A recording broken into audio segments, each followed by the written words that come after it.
man who's got to go catch a plane. We're moving him up the roster. He's with renewing American leadership. He hopped on a plane from California. The guy that defended, he's basically the Phil Burris of California. He defended Proposition 8. He hopped on an airplane. He says, Jan, what's happening in Ohio is giving me goosebumps. I have to be a part of what God is doing. And he has come all this way. I think he gets the prize for the longest distance traveled to be a part of working to pass the most pro-life bill in the state and in the nation. We welcome Pastor Jim Garlow.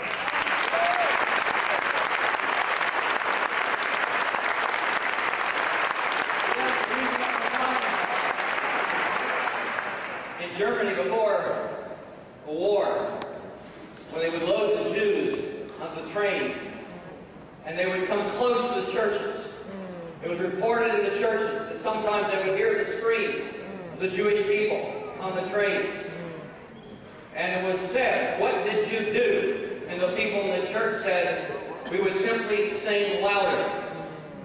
We are not singing louder any longer. We hear the scream of those being ordered. We cannot be silent. 57 years ago, then Senator Lyndon Baines Johnson arrived back in Washington, D.C., angry at two men in Texas who, through nonprofit corporations, had opposed him because they thought he was soft on communism. He added the Johnson Amendment to the IRS code. No vote other than just a voice vote, no commentary, no discussion at all.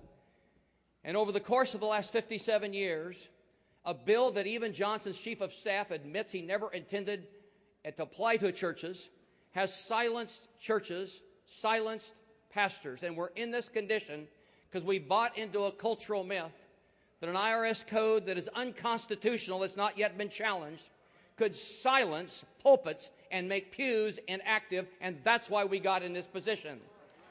But on October the 2nd, for the fourth year in a row, hundreds of pastors will stand and purposely defy that amendment based on First Amendment protection of freedom of speech and freedom of religion. And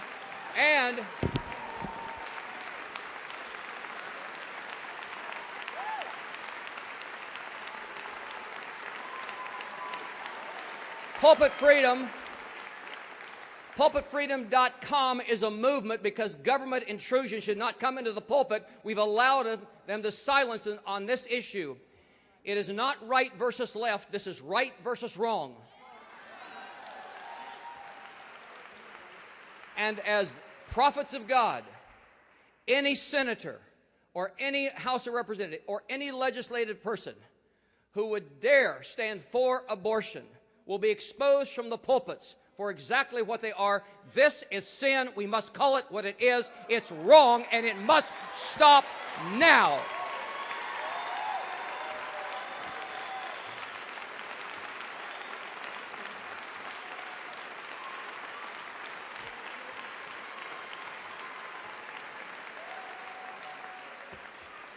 I'm the out-of-stater, so I can get by with more than perhaps you can.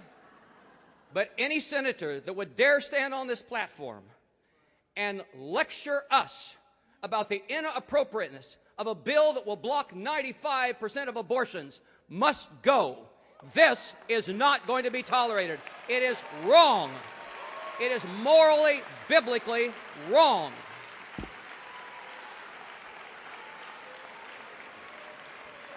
My wife struggles with stage 4 cancer. It's been an intense battle. And there's an axiom among cancer patients. If your doctor takes away your hope of life, get a new doctor. If your senator takes away the issue of life, get a new senator.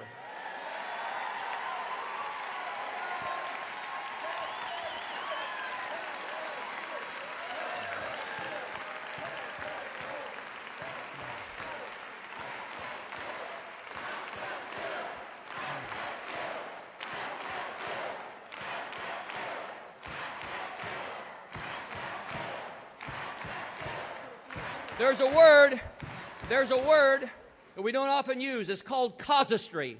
Casuistry means complex rationalization to justify inappropriate responses. Senator, stop the casuistry. That day is over. I have a PhD in historical studies, and I've written on history, and I've read a lot of history. But I'm tired of reading it. I'm tired of writing it. I came here because I want to make history, and that's what you're doing here today. Someday, I've got to go. I've got to end. Someday, I've taken people on tours of the concentration camps in Germany, on church history tours across Europe. And when I take them to Buchenwald, I say, I want you to know that someday in America, people are going to tour the abortuaries. And they're going to say, you're not going to believe what actually happened to other human beings in these places. And they're going to say, where was the church when this was going on? And we're going to say, we rose up and we made a difference. And in Ohio, we put a stop to it this day. Thank you. Joy being with you.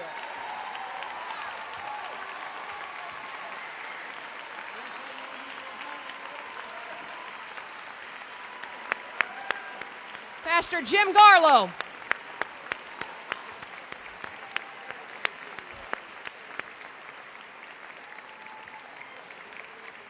Oh, that pastors in America were just like you. God bless you, Dr. Jim Garlow.